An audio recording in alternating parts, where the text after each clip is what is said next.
விண்ணோடு நின்றான் இரவு என்கின்ற வள்ளுவனுடைய வாக்கிற்கு நமது நெஞ்சமெல்லாம் நிறைந்திருக்கின்ற முத்தமிழறிஞர் கலைஞர் அவர்களுடைய விளக்க உரை என்பது, ஆட்சிக்கோள் ஏந்தி இருப்பவர்கள் தமது குடிமக்களிடம் அதிகாரத்தை காட்டி பொருளை பறிப்பது என்பது வேல் ஏந்திய கொள்ளைக்காரனின் மிரட்டலை போன்றது என்கின்ற அந்த விளக்க உரையோடு நடைபெற்று கொண்டிருக்கின்ற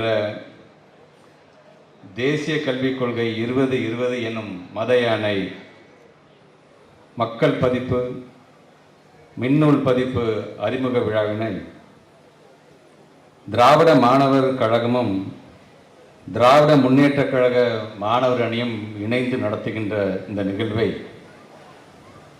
முன்னிலை பொறுப்பேற்று நடத்தி கொண்டிருக்கின்ற கழக மாணவர் அணியுடைய துணை செயலாளர்கள் தமிழ் அவர்களுக்கும், அமுதரசன், ராமகிருஷ்ணன் அவர்களுக்கும், சென்னை கிழக்கு மாவட்டத்துடைய கழக இளைஞர்களுடைய அமைப்பாளர் அன்பு சகோதரர் வானவில் விஜய் அவர்களுக்கும், திராவிட மாணவர் கழகத்தினுடைய மாநில துணை செயலாளர்கள் மானமிகு இளமாறன், மானமிகு தொண்டரம் உள்ளிட்டோருக்கும், மற்றும் இந்த நிகழ்விலே கலந்து கொண்டு சிறப்பித்துக் கொண்டிருக்கின்ற மானமிகு பூவரசன், அதேபோன்று இங்கே வரவேற்புரை ஆற்றி அமர்ந்திருக்கின்ற திராவிட மாணவர் கழகத்தினுடைய மாநில செயலாளர் மானமிகு செந்தூர பாண்டியன் அவர்களுக்கும், இந்த நல்ல நிகழ்வு நடைபெறுவதற்கு முக்கிய காரணமாக விளங்கி கொண்டிருக்கின்ற திராவிட முன்னேற்ற கழகத்தினுடைய மாணவர்களுடைய செயலாளர்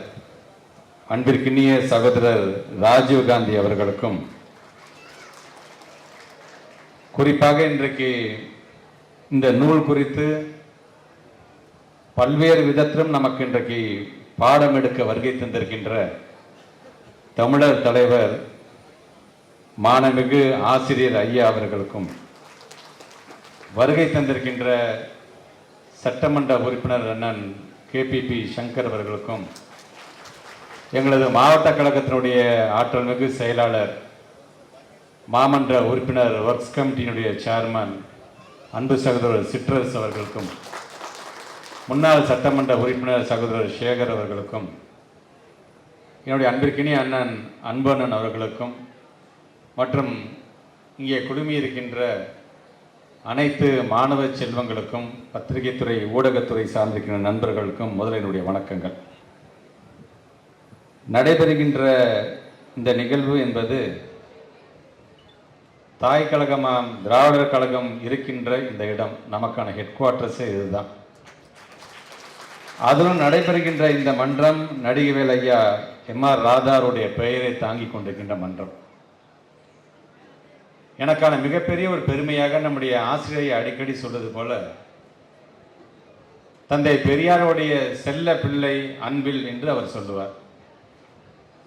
அந்த அன்பில் நடிகவேல் எம்ஆர் ராதா அவர்களை ஒரு மாற்று வண்டியில் ஏற்றிக்கொண்டு அன்பில் இருக்கின்ற அந்த சிறிய கிராமத்தில் அவரை வைத்து அன்றைக்கு ஒரு மிகப்பெரிய கூட்டத்தையே அவர் நடத்தியிருக்கிறார் என்கின்ற செய்திகளாம் நாங்கள் நிறைய படித்திருக்கின்றோம்.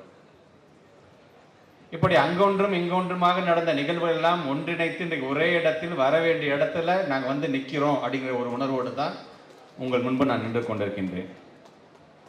வருகை தந்திருக்கின்ற இளைய சமுதாயம், மாணவ செல்வங்கள், எதற்காக இப்படிப்பட்ட ஒரு நிகழ்வு இங்கே நடைபெற்று கொண்டிருக்கின்றது? எதற்காக இது போன்ற ஒரு புத்தகத்தை எழுத வேண்டும் என்று நாங்கள் நினைத்தோம்?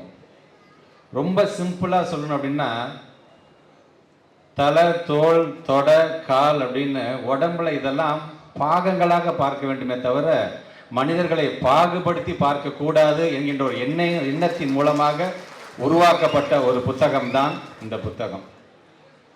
இன்னைக்கு இருக்கின்ற இளைய சமுதாயம் இரண்டு விதமாக பார்க்கணும். ஒன்று, கருத்தியல் ரீதியாக நிறைய படிக்கணும்னு ஆசைப்படுறாங்க. அனுபவம் வாய்ந்தவர்கள் மூலமாக பல்வேறு கருத்துக்களை உள்வாங்கிக் கொள்ள வேண்டும், அது அர்த்தமுள்ளதாக இருந்திட வேண்டும் என்கின்ற விதத்திலும் பார்க்கிறார்கள். சொல்ல வேண்டிய செய்தியை வரலாற்று சான்றிதழோடு எடுத்து சொல்கின்ற விதத்தை காது கொடுத்து கேட்பதாகவும் இருக்கிறார்கள். அதே நேரத்தில் அந்தந்த பகுதியை சார்ந்திருக்கிற மாணவ செல்வங்கள், இளைய சமுதாயம் அங்கே இருக்கின்ற ஒரு இளைய சமுதாயம் ஒரு இளைஞன் மூலமாக அது ஒரு ரேப் சாங் மாதிரி பாடுறா உடனே அது அவங்களுக்கு பிடிக்கிறது. ஆனால் ஏதோ ஒரு விதத்தில் அது எப்படி சொல்லப்படுகிறதாக இருந்தாலும் சரி, அதில் இருக்கின்ற முற்போக்குத்தனமான கருத்துக்கள் எதுவாக இருந்தாலும் அது எந்த விதத்தில் வந்தாலும் அது ஏற்றுக்கொள்ளக்கூடிய ஒரு இளைய சமுதாயம் நீங்கள் அமைந்திட வேண்டும் என்பதற்காகத்தான் இன்றைக்கு இது போன்ற நிகழ்வு நடைபெற்று கொண்டிருக்கு. அதுவும் இன்றைக்கு ஞாயிற்றுக்கிழமை பல்வேறு விதத்தில் இளைய சமுதாயம் இன்னைக்கு எப்படிலாம் நீங்கள் சந்தோஷமாக இருக்கணும், இன்னைக்கு ஞாயிற்றுக்கிழமை வீட்டில் நம்ம இருக்கணும், நம்ம குடும்பத்தோடு இருக்கணும், நண்பர்களோடு வெளியில் சுற்றலாம், இதெல்லாம் இருக்கலாம். ஆனால் அதெல்லாம் கடந்து 2 இயக்கங்களுடைய ஒரு அழைப்பை ஏற்று இவ்வளோ பேர் வந்திருக்கீங்க அப்படின்னா முதல்ல அந்த இளைய சமுதாயத்தினோட நன்றியை நான் தெரிவிச்சுக்கிறேன். ஆக உங்கள் மொழியிலே சொல்ல வேண்டும் என்று சொன்னால் இன்றைக்கு இப்படிப்பட்ட புத்தகத்தை நாம் எழுதிட்டோம். இந்த புத்தகத்துடைய அறிமுக விழாவில் நம்முடைய மாண்பு தமிழ்நாட்டுடைய முதலமைச்சர் சொன்னது ஒன்று தான், இன்னைக்கு இருக்கின்ற கால சூழ்நிலை இது போன்ற புத்தகத்தை எழுதுவதற்கே ஒரு துணிச்சல் வேண்டும் என்று அவர் சொன்னார். அந்த துணிச்சலை எனக்கு கொடுத்ததே என்னுடைய அரசியல் ஆசான் மாண்பு தமிழ்நாட்டுடைய முதலமைச்சர் அவர்கள் தான். அந்த துணிச்சலோடு இன்னைக்கு இந்த புத்தகம் எழுதியிருக்கிறோம். இன்னைக்கு எல்லாரும் சொன்னது மாதிரி ஏதோ ஒரு விதத்தில் ஆங்காங்கே இந்த புத்தகத்தை பற்றி பேசப்படுகிறது, இந்த புத்தகத்தில் இருக்கின்ற கருத்துக்களை பற்றி பேசப்படுகிறது. அப்ப ஒன்றியத்தில் இருக்கக்கூடிய கேட்பான், இன்னைக்கு இருக்கின்ற ட்ரெண்டுக்கு உங்களுடைய ட்ரெண்டுக்கு கேட்பான், என்ன கேட்பான், என்னடா அது இப்படி ஒரு மத யானைன்னு ஒரு புத்தகத்தை எழுதியிருக்கான்டா, யாரா அந்த பையன் அப்படின்னு கேட்பான்ல. அப்ப யாரா அந்த பையன் கேட்டா ஒவ்வொருத்தரும் அன்பில் மகேஷ் பொய்யாமலியா மாறி நான் தாண்டா அந்த பையன் அப்படின்னு நீங்க சொல்லணும். இது அன்பில் மகேஷ் பொய்யாமல் எழுதிய புத்தகமாக இருந்தாலும் இது உங்களுடைய புத்தகம், உங்களுடைய கல்வி சார்ந்திருக்கின்ற புத்தகம். உங்களுடைய தம்பியும் உங்களுடைய தங்கச்சியும் படிக்கிறாங்க பார்த்தீங்கன்னா, அந்த கல்வி உரிமைகள்லாம் பறிக்கப்படுகிறது பார்த்தியா, அதுக்காக எழுதப்பட்ட புத்தகம். ஆனால் இந்த புத்தகத்தை யாரா அந்த பையன் சொன்னால் எல்லாரும் சொல்லுங்க நான் தாண்டா அந்த பையன் அப்படின்னு தைரியமாக நீங்கள் சொல்ல வேண்டும் என்பதற்காகத்தான் இதை நான் சொல்கின்றேன். பல நேரங்களில் இந்த மண்டபத்துக்கு பல்வேறு நிகழ்ச்சிக்கு நான் வந்திருக்கேன். ஏன் நம்முடைய மாண்புக்கு துணை முதலமைச்சர் ஒரு புத்தகத்தை வெளியிடுகின்ற ஒரு நிகழ்ச்சியை நான் ஒரு பார்வையாளர் கீழே உட்காந்து நான் பார்த்துருக்கிறேன். பல நேரங்களில் திருமண நிகழ்ச்சி போன்ற நிகழ்ச்சிகளுக்கும் இங்கே நான் கலந்து கொண்டு போயிருக்கிறேன் நான். ஆனால் இந்த முறை வந்தது என்பது இந்த மத யானை புத்தகத்தை பற்றி எங்களுடைய ஹெட் குவார்ட்டர்ஸில் எங்களுடைய ஐயாவுடைய உரையை கேட்பதற்காக வந்திருக்கேன். பார்த்தீங்கன்னா இது என்னுடைய வாழ்நாள் என்றைக்குமே மறக்க முடியாத ஒரு பெருமையாக பேராக நான் கருதுகின்றேன்.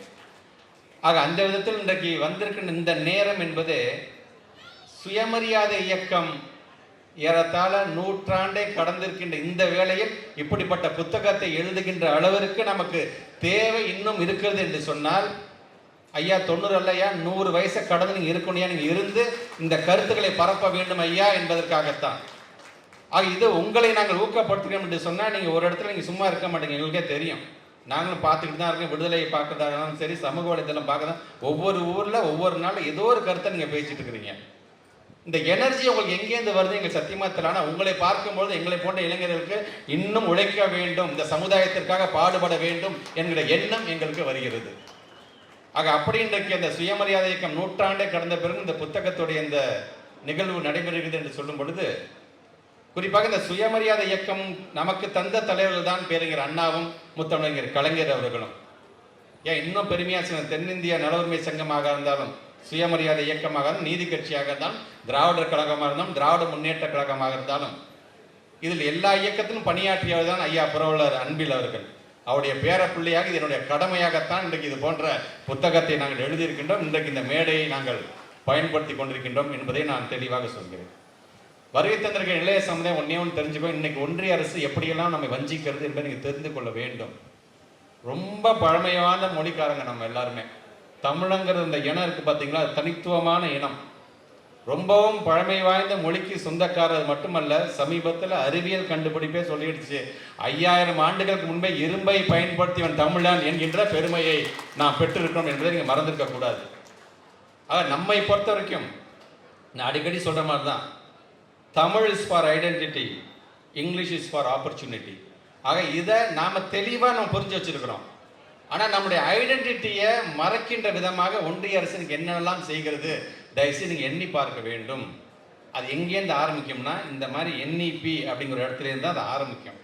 கொஞ்சம் கொஞ்சமாக நம்ம அறிவை மலிங்க செய்து அவன் என்னென்ன கருத்தெல்லாம் சொல்கிறோன்னா அதை ஏற்றுட்டு ஆமாப்பா அதுதானப்பா சரி அப்படின்னு நம்மளே பேச வச்சிடும். கிட்டத்தட்ட நம்மளுடைய விரலால் நம்முடைய கண்ணையே குத்துக்கிற அளவுக்கான அந்த பணியை செய்து தான் இந்த NEP 2020 அதை தெளிவுபடுத்த வேண்டும் என்று நாங்கள் ஆசைப்பட்டோம். குறிப்பாக பார்த்தீங்கன்னா இந்த தமிழர்களுடைய இந்த அறிவு அப்படிங்கிறது கிபி 3ஆம் நூற்றாண்டு வரைக்கும் தமிழ் சங்கங்கள் கொஞ்சம் கொஞ்சமாக இருக்கிற வரைக்கும் இருந்துச்சு. ஆனால் அதன் பிறகு அந்த சங்கங்கள்லாம் மறுவ பார்த்தீங்கன்னா நம்முடைய கல்வி அறிவு வந்து நம்மளுக்கு கிடைக்காமலே போய்விட்டது. கொஞ்சம் கொஞ்சமாக அதை மூடிட்டாங்க. ஏறத்தாழ மீண்டும் அந்த கல்வி அறிவு கிடைப்பதற்கு 17 நூற்றாண்டுகள் அந்த கல்வி அறிவு மூடியே இருந்துச்சு. பார்த்தீங்களா? அது திறப்பதற்கு நமக்கு நீதி கட்சியும் திராவிடர் கழகமும் தந்தை பெரியார் போன்றவர்கள் தேவைப்பட்டார்கள். அவர்கள்லாம் வராமல் இருந்திருந்தா, இந்த இயக்கமே வராமல் இருந்தால் இப்படி ஒரு அரங்கத்தில் இப்படி சமமாக நம்மளாம் சேர் போட்டு ஒன்றா உட்காந்துருக்க முடியாது. ரோட்டு ஓரமாக அப்படியே ஓரமாக நடந்து பார்த்துட்டே போயிருப்போம். ஏதோ பெருசாக பில்டிங் இருக்குப்பா அப்படின்னு அங்கே உள்ளே உட்காந்துருக்கதான் யார் யாருங்கிறது நீங்கள் உங்களுக்கே தெரியும். ஆக அப்படிப்பட்ட ஒரு தெளிவை கல்வி அறிவின் மூலமாகத்தான் கொடுக்க முடியும் என்று நினைத்தவர் தந்தை பெரியார் அவர்கள். அதனால்தான் தந்தை பெரியார் அவர்களை பற்றி விஞ்ஞானம் சார்ந்தும் சரி, தன்மானம் சார்ந்தும் சரி, ஒழுக்கம் சார்ந்தும் சரி, இதெல்லாம் எது சொல்லித்தருதோ அதுதான் கல்வி. அது சொல்லித்தராது கல்வி அறிவாக இருக்க முடியாது என்று தந்தை பெரியார் ரொம்ப தெளிவாக சொல்லிட்டு தான் போயிருக்காரு. ஆக அதை உணர்ந்து நான் சொன்னேன் பார்த்தீங்களா, 17 நூற்றாண்டுகள் கடந்து தான் நம்ம கல்வி அறிவு கிடச்சிச்சுன்னா ரொம்ப ஈஸியாக கிடச்சிச்சு நமக்கு. அந்த கல்வி அப்பா கதவை திறந்துச்சுன்னா பிள்ளைங்களாம் படிக்க போகலாம்ப்பா அப்படிங்கும்போது இந்தி திணிப்பு என்று ஒன்று வந்தது. அதுக்கப்புறம் சமஸ்கிருதம் தெரிஞ்சாதான்ப்பா நீ மருத்துவனாவே ஆக முடியும் என்று இருந்தது. இது இல்லாமல் குலக்கல்வி என்று வந்து எல்லாத்தையும் தந்தை பெரியார் கையில் வச்சுக்க குச்சியால் அடிச்சு வரப்பாருங்க. அப்படி செய்யவில்லை என்று சொன்னால் நமக்கு இந்த அறிவு கிடைத்திருக்காது. தந்தை பெரியார் அவர்களை பொறுத்து ரொம்ப தெளிவாக இந்த மதத்தையும் அறிவையும் தனியாக பிரித்து வச்சிருங்க. மதத்தை புகுத்தி அறிவை தடுத்து விட்டால் சுதந்திர ஞானம் எங்கேருந்து வந்துட போகுதுன்னு 1931 சொல்லிட்டு போயிட்டார். ஆக ஒரு சமுதாயம் என்பது மதத்தை கையில் எடுத்துச்சுன்னா அந்த சமுதாயம் அழிந்து விடும். அறிவியலையும் அறிவையும் கையில் எடுத்தது என்று சொன்னால் அந்த சமுதாயம் முன்னேற்ற பாதையை நோக்கி செல்லும் என்பதை நீங்கள் உணர வேண்டும். அறிவியல் சார்ந்து நாம் சிந்திக்க வேண்டும் என்பதற்காக எழுதப்பட்டதான் இது போன்ற புத்தகங்கள். இப்போ என்சிஆர்டியை பொறுத்தவரை பார்த்தீங்கன்னா ராமாயணத்தையும் மகாபாரத்தையும் எப்படியெல்லாம் சொல்லலாம், அதன் மூலமாக நீதி கதை எப்படிலாம் சொல்லலாம் அப்படின்னு அவங்க சிந்திச்சுட்டு இருக்கும்போது நம்முடைய ஸ்டேட் SCRT ஆர்டிஃபிஷியல் இன்டெலிஜென்ஸையும் ரோபோட்டிக்ஸையும் எப்படி பிள்ளைக்கெல்லாம் சொல்லலாம் அப்படின்னு நினைக்கிறோம். பார்த்தீங்களா? அதை செய்யக்கூடாது என்று அவர்கள் நினைக்கிறார்கள். நம்மை பொறுத்தவரைக்கும் அறிவியல் சார்ந்திருக்கிற எல்லாரும் சேர்ந்து உட்கார்ந்து இது போன்ற ஒரு நல்ல ஒரு தேசிய கல்விக் கொள்கையை உருவாக்குனாங்க, தவறே கிடையாது. ஆனால் உருவாக்குறதுலாம் யாரு?